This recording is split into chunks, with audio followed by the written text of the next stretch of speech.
Labvakar, Latgales reģionālās televīzijas skatītāji! Šajā vakarā mēs runāsim par Preiļu novada un Preiļu pilsētas aktualitātēm, un kopā ar mani šajā vakarā studijā ir krīzes centra vadītāja Aiga Budriķa. Labvakar! Labvakar! Un tāpat arī Preiļu novada kultūras centra vadītājs Guntis Skrimblis. Labvakar! Labvakar! Un pirms mēs sākam mūsu šī vakara sarunu, atgādinu jums, ka raidījums ir skatāms tiešraidē, tātad ik viens no jums var zvanīt un uzdot sev interesējošos jautājumus, zvanot mums pa tālruni 646 22 859 vai arī rakstot uz e-pastu lrt.ziņas@lrtv.lv. Nu, tad attiecīgi šajā vakarā un šī raidījuma ietveros mēs runāsim gan par krīzes centra pakalpojumiem un aktualitātēm tajā, gan arī par aktualitātēm kultūras jomā. Un tad sāksim varbūt ar krīzes centra darbību. Ko tad dara krīzes centrs un kādus pakalpojumus viņš piedāvā? Vispirms gribu teikt, ka krīzes centrs Preiļu novadā darbojas vairāk nekā pusotru gadu. Novembrī būs 2 gadi. Un krīzes centrs izveidots ar Eiropas sociālā fonda atbalstu. Un, teiksim tā, krīzes centrā pakalpojumu iespējams saņemt, sociālās rehabilitācijas pakalpojumu iespējams saņemt vardarbībā cietušām personām, un ir arī dažādas uzturēšanās iespējas personām, kuras ir nonākušas krīzes situācijā. Tātad, ja runājam par vardarbībā cietušām personām, tā ir gan emocionālā, gan fiziskā vardarbība, bērnu pamešana novārtā, teiksim tā, un dažādas citas krīzes situācijas, kad uz kādu konkrētu brīdi personai nav noteiktas dzīves vietas, un lai atrisinātu šo dzīves vietas jautājumu, ir iespēja uzturēties krīzes centrā. Tā, krīzes centrs atrodas netālu no Preiļiem, Līčos. Vietas ir 18, ir iespējams izmitināt arī mazulīšus, jaundzimušos, arī šādas personas pie mums ir bijušas kopā ar māmiņām uzreiz no dzemdību nodaļas. Tā, ka strādājam ar jebkuru personu, kurai nepieciešama palīdzība. Kā ir ar šiem cilvēkiem? Vai viņi paši atzīst, ka viņiem ir nepieciešama šī palīdzība, jeb ir jāmēģina viņus uzrunāt tomēr? Ir dažādas situācijas, un, teiksim, sadarbībā ar Bāriņu tiesu, Preiļu novada Bāriņu tiesu un, protams, arī sociālo dienestu, kurš pieņem lēmumu par personas ievietošanu krīzes centrā, tad arī to, teiksim, var just, vai ir cilvēki, kuri lūdz palīdzību, un ir tomēr tādi, kuriem ir jāsaka, mēs tev varam palīdzēt. Un ar šiem cilvēkiem noteikti strādā arī speciālisti? Jā, speciālisti strādā. Mēs esam kolektīvā tieši dienesta krīzes centrā 8 cilvēki. Tie ir 4 sociālie audzinātāji, kuri strādā, teiksim, mājiņu darbā diennakti, uzturās krīzes centrā. Ar klientiem strādā sociālais darbinieks un psihologs. Ja būtu varbūt jāvērtē tas rezultāts iegūms tiem cilvēkiem, vai var uz to tā atskatīties? Iegūms, es domāju, katram ir tikai jautājums ir tāds, cik viņi paši šo iespēju izmantot krīzes centra pakalpojumus, teiksim, cik nopietni to uztver un cik to mēģina pēc tam ieviest savā ikdienas dzīvē. Jo ir situācijas un ir teiksim, tā notikumi, kuri mums ir atmiņā pozitīvi, kur teiksim, ir gads pagājis un mēs varam smaidīt par šo, jo šī situācija krīzes situācija ir atrisināta, viss ir kārtībā. Un tad jautājums par to, vai pie jums nonāk arī bērni, kuru vecāki ir ārzemēs, vai ir tādi gadījumi? Teiksim, nevar atcerēties tā uzreiz. Viens no vecākiem, ka ir ārzemēs, bet kādi būtu ārzemēs, nav gadījies tā pagaidām. Varbūt tad pievērsīsimies patīkamākām tēmām par aktualitātēm kultūras jomā Preiļu pilsētā, un ir gaidāmi arī pavisam drīz jau Preiļu novada svētki. Varbūt izstāstiet tad sīkāk par tiem. Jā, tieši tā ir tas vasaras periods, kad ļoti daudzās mūsu Latvijas pilsētās, novados tiek svinēti pilsētas novada svētki. Preiļi mēs tad gatavojamies saviem tradicionālajiem svētkiem, kas tiek svinēti vasarā. Un, protams, novada svētku kontekstā tas notiek. Šajā gadā mazliet nepierasti, jo mēs katru gadu esam svinējuši savus svētkus jūlija viducī. Bet šogad ir mazliet izmaiņas sakarā ar to, ka mēs aizvadījām ļoti spraigi dziesmu un deju svētkus Rīgā, kur mūsu pašdarbības kolektīvi bija aktīvi dalībnieki. Tad šī gadā mēs savus svētkus svinam vasaras nogalē, un tas ir konkrēti 29. līdz 31. augusts. Un pasākuma programma ir diezgan plaša, manā skatījumā diezgan plaša, un jebkurai auditorijai, es domāju, ir iespēja atrast kaut ko sev interesantu un sev noderīgu un sev saistošu un spēt interesanti un pavadīt jauku šīs te plānotās 3 dienas Preļu novadā. Ja mēs konkrēti runājam par programmu, tad es gribētu sākt ar 29. augustu un ieskaņu pasākumu tad tiek plānoti mums mūsu pagastos. 29. augustā tad Saunas pagastā ir plānots pasākums, radošās darbnīcas Ziedu ceļš no 12. līdz 15. Un tad pašā 29. augustā arī Aizkalnas pagastā ir plānotais pasākums, kas plānots sākties 18. Un tās ir paredzētas orientēšanās sacensības iepazīsti savu pagastu. Tālāk 30. augusts ir paredzēti 2 pasākumi novados. Pelēķu pagastā ir paredzēts pasākums bērniem, jautru bērnu disanīti ar bērnu atrakcijām. Un 30. augustā Saunas pagastā pasākums, kas paredzēts sākties 19. ir pasākums, kurā tiks godināti konkursa sakoptākā sēde 2013 dalībnieki, un, protams, pasākums noslēgsies ar jautru zaļumbālu, kas paredzēta 2022. Un kā parasti mēs savus svētkus plānojot, esam akcentu likuši uz 2 galvenām dienām, 30. augustu un 31. augustu, visiem pasākumiem, kas notiks Preļos. Un esam plānojuši to, lai pasākumi ne īpaši pārklātos, lai arī mūsu novada iedzīvotāji būtu iespēja atbraukt uz Preļiem un tad baudīt pasākumus pirms tam iepriekšējās dienās pie sevis pagastos. Un tad tanī dienā, kad ir paredzēta pasākuma Preļos 30. un 31. augustā, tad apmeklēt arī pasākums Preļos. Un programma ir, kā jau es teicu, diezgan apjomīga. Ar ko varbūt ir īpaša šī gada programma, kas būs tāds savādāks nekā katru gadu Preļos?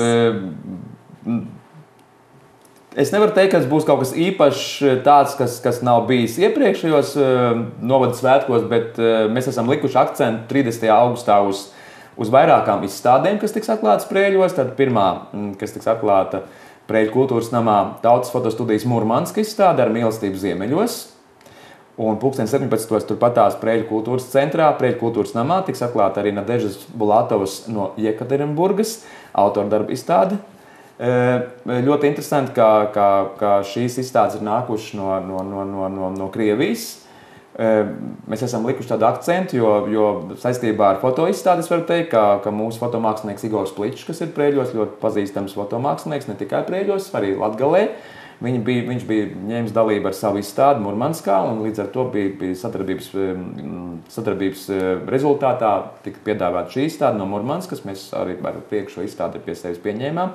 Tāpat tās arī izrādīja šī dāma no Jekaterinburgas izrādīja interesi par to, lai varētu izstādīt savus autordarbus Preļos, un arī sadarbībā ar Preļu vēstures un lietišķās mākslas muzeju šī izstāde arī būs tapusi novada svētkos Preļos.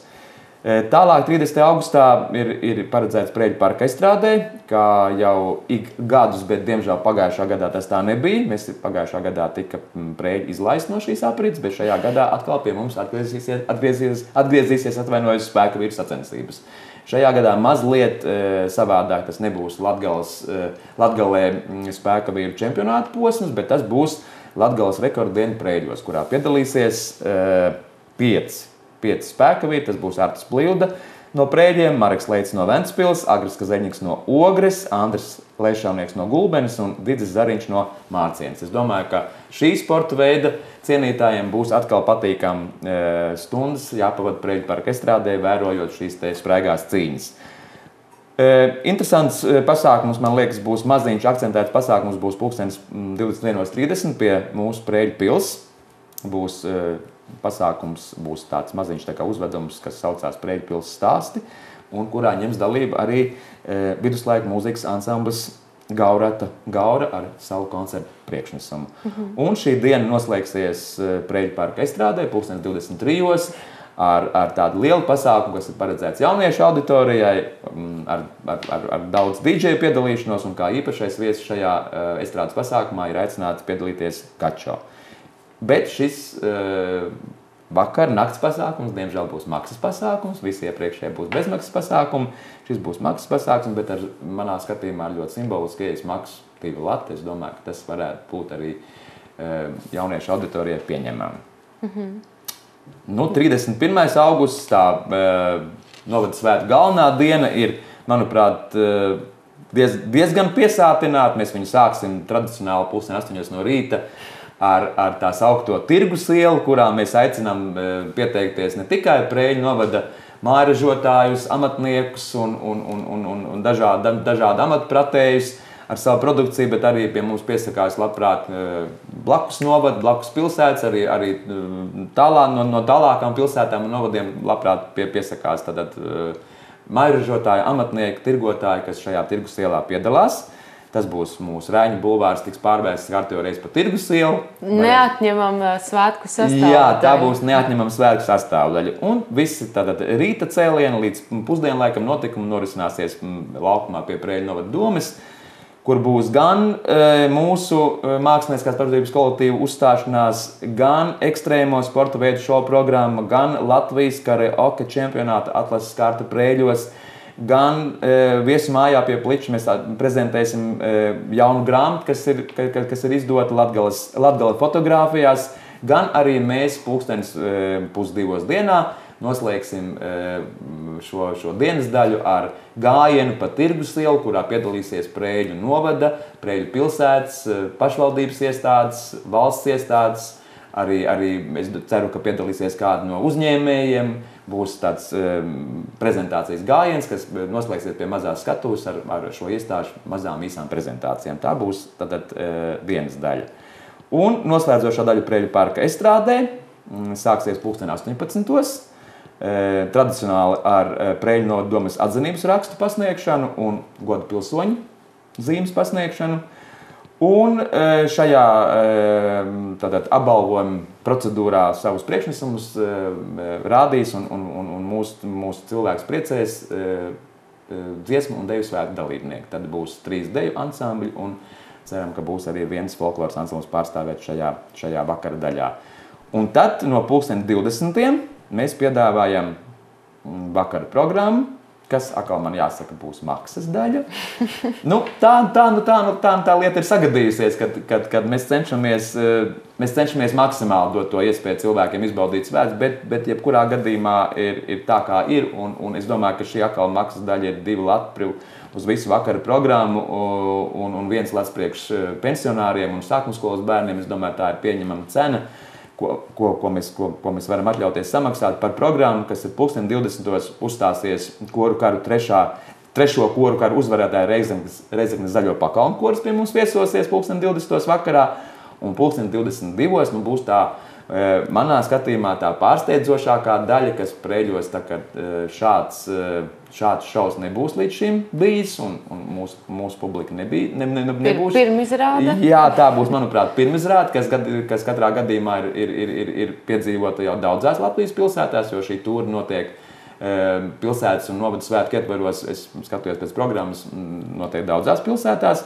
un mēs šajā sarakstā esam noslēdzošā pilsēta. 31. augustā pie mums būs smalki, tagad nolasīšu to nosaukumu, multimediāls koncertu uzvedums par mūziku un mīlestību ar Latvijā unikālu muzikālo strūklaku šovu Satikšanās pilsētā, kurā būs apvienots gan video projekcijas, gan ūdens ekrāns, uz kura projicēsies skaistas, smukas bildes, gan unikāls strūklaku šovs ar gaismu, ar mūziku, gan, protams, dzīvi izpildītāji. Šajā programmā piedalās operas solisti Ilona Bagele un hardroka dziedātājs Atis Ieviņš, ļoti foršs puisis, kas šajā laikā ļoti labi progresē.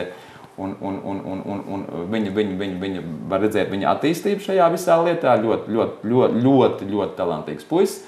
Un arī viens deju pāris, kas ļoti skaisti iekļaujās šajā visā uzvedumā programmā, Man bija tā iespēja šo programmu baudīt vienos citos svētkos. Tas bija Salaspīlē. Es ticu, ka cilvēkiem patiks un ka tas būs ļoti, ļoti jauks tāds punkts uz ī vakara programmā, bet, protams, vakara programma ar šo lietu nenoslēgsies.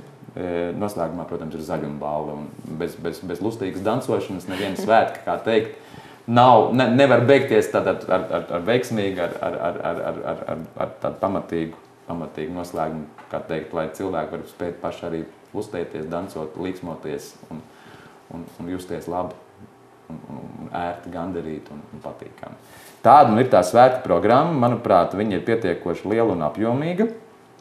Es ceru, ka laiks mūs žēlos un skatoties to, ka tās ir augusta beigas un es ceru, ka mēs teiksim, būsim tanī labvēlīgo lokā, kad mūsu novada svētkos noslēdzošajās dienās arī iestrādē mēs baudīsim labu laiku un tad arī tas baudījums ir labāks. Ja tas laiks nav tik labs, tad tas baudījums varbūt tiek mazliet sabojāts. Bet jebkurā gadījumā ir labs noskaņojums, ja vēlēšanās būt svētkos, un ja vēlēšanās ir pašām aktīvi darboties tanīs svētkos, tad es domāju, ka svētki izdosies, un es ceru, ka svētki izdosies, un viss būs labi. Jā, tad tiešām atliek vien cerēt, ka laiks arī lutinās un svētki tiešām izdosies. Es ļoti ceru. Jā, un jautājums par to, kādu vietu Preiļi varētu ieņemt Latgales kultūras ainā pēc tam, kad jau ir uzcelts gors un līdz šim lielie kolektīvi bieži vien brauca uz Preiļu kultūras namu. Kā jūs tagad redzat šo? Labs jautājums. Es jebkurā gadījumā esmu ļoti priecīgs un gandarīts, ka Latgalē ir konkrēti Reizeknē ir šī skaistā akustiskā koncerta zāle. Es, diemžēl pats neesmu vēl tur bijis. Tas ir pats par sevi nosodīt. Mīnus kultūras cilvēkam. Mīnus kultūras cilvēkam, kur es tiku aicināts patās uz vienu skaistu pasākumu, kas bija šo īsfilmu festivāla laikā plānot, šis Pleskavas simfoniskā orķestra koncerts, bet diemžēl man neizdevās apmeklēt. Es ceru, ka tuvākā laikā es apmeklēšu. Bet saistībā ar to, kā es redzu šo situāciju, es redzu šo situāciju tikai pozitīvu. Es domāju, ka Preiļiem paliks tā sava niša, tā sava vieta, kurā mēs esam šos 12 gadu kā kultūras centrs darbojāt. Mēs esam šo vietu, kā teikt, piepildījuši un izmantojuši. Mēs esam bijuši patīkami pārsteigti ar to, ka pie mums ir braukuši arī cilvēki no Reizeknes, no Līvāniem, no Daugavpils uz tām lietām, ko mēs esam spējuši piedāvāt šajos gados. Bet es domāju, ka mūsu cilvēki arī brauks uz Reizeknu, uz šo brīnišķīgo koncertu zāli un baudīs tās lietas, ko mēs kā maza, es runāju, tā fiziskā izskatā maza kultūras iestāde ar to savu kapacitāti, to apjomu, kā mēs varam uzņemt publiku pie sevis 500 cilvēku, tas ir salīdzinājumi ar Reizeknes koncerta zāli, tā ir maza vietiņa. Tad es domāju, ka savstarpēji sadarbojoties, savstarpēji esot pretim nākošiem un saprotošiem, mēs spēsim šo situāciju joprojām saglabāt tādu, lai mēs būtu gan Preiļos darbīgi un aktīvi, gan šī koncerta zāle Reizeknē spētu aktīvi, produktīvi un intensīvi strādāt, bet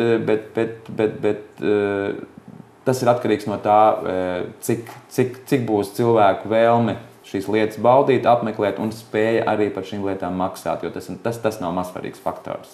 Šī maksāt spēja ir ļoti svarīgs faktors, ja mēs runājam par profesionālas mākslas baudīšanu, protams. Jā. Bet šis notikums ir ļoti, ļoti pozitīvs. Latgale ir pelnījusi sen jau šādu akustisko koncertu zāli, un lai te varētu būt simfoniskās mūzikas koncerti, lai te varētu būt baleta izrāde, lai te varētu būt, es pieļauju arī operas izrādes, jā, tas pilnīgi iespējams, jā. Tas viss ir atkarīgs no tā es saku, vai būs šī cilvēki. Es domāju, ka arī šajā situācijā es varbūt mazliet novirzījos no tēmas, no Preiļiem, kā kaut kāda centra, kas varbūt ir bijis tādā visā koncerta apritē. Es domāju, ka mēs savstarpēji sadarbojoties, es domāju, ka mēs necietīsim. Mēs strādāsim savā nišā, savā virzienā. Viņi uz plašāku auditoriju, mēs uz mazāku auditoriju, mēs paliekot pie savām kaut kādām iestrādnēm. Bet jebkurā gadījumā savstarpēji sadarbojoties, viss būs kārtībā. Tāds ir mans skatījums uz to lietu. Prieks dzirdēt, ka Preiļu pilsēta un novads ir gatavi un atvērti sadarbībai. Jautājums, ko jūs uzskatāt par Preiļu populārāko kultūra turisma objektu? Populārāko kultūra turisma objektu? Kā tev liekas, kas tas varētu būt? Novadā, pilsētā? Kultūra turisma objektu. Man pirmais, kas ienāk prātā, tās ir lelles. Lelles, jā, lelles varētu būt. Tas, jā. teiksim, kā turismu tāds objekts. Bet kā kultūra turisma objekts, jā, man grūti pateikt. Mums nesen bija, es baidos iedziļināties kaut kādās plašākās, kaut kādās pārunās par to tēmu. Mums tikko bija, mēs apspriedām tikko strateģisko plānu saistībā ar turisma attīstību, jā, nākošajiem gadiem. Un tur arī bija šis kultūra turisms parādījās, jā. Varbūt mēs neesam līdz šim strādājuši tieši uz šādu lietu, jā. Varbūt mums ir vērts padomāt par tādu lietu, kad mums vajadzētu strādāt uz to lietu, jā.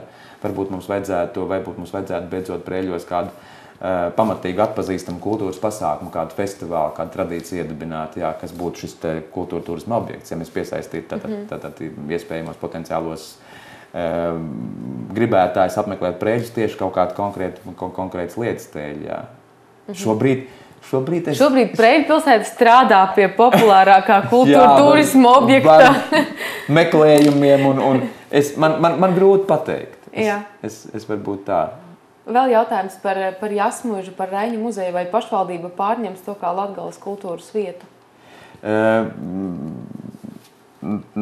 Neatbildēšu šo jautājumu tik precīzi, jo tur tas ir.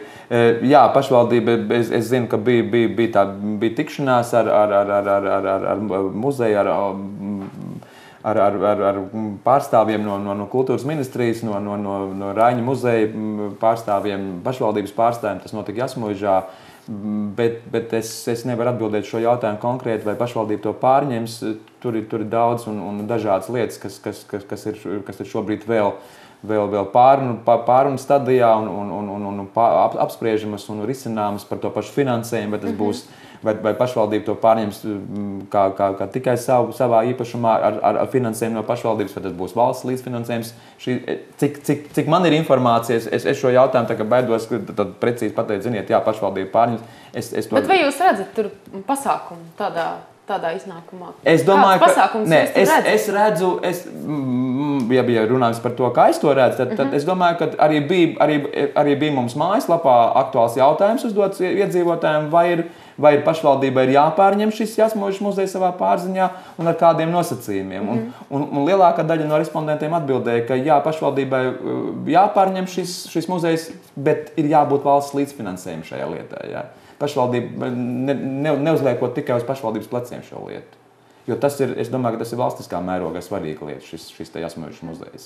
Es domāju, ka Jasmužas muzejs, protams, tur Jasmužā ir daži iepriekšējie pasākumi, to pierāda, ka Jasmužā ir brīvdabas pasākums var rīkot, ir estrādīte, ir muzejs pats kā tāds, ir aktīvi sācis darboties, šobrīd aktīvi darbojās Aizkalnes tautas nams, savstarpēji sadarbojoties, gan muzejs, gan tautas nams, var darīt daudz labas lietas. Es domāju, ka tas būs pozitīvi risināts jautājums, ka pašvaldība to, bet es vēlreiz uzsveru, manā skatījumā arī, kad valstī jānāk ar šo līdzfinansējumu klāt. Neuzliekot pašvaldībai tikai šo lietu uz saviem pleciem.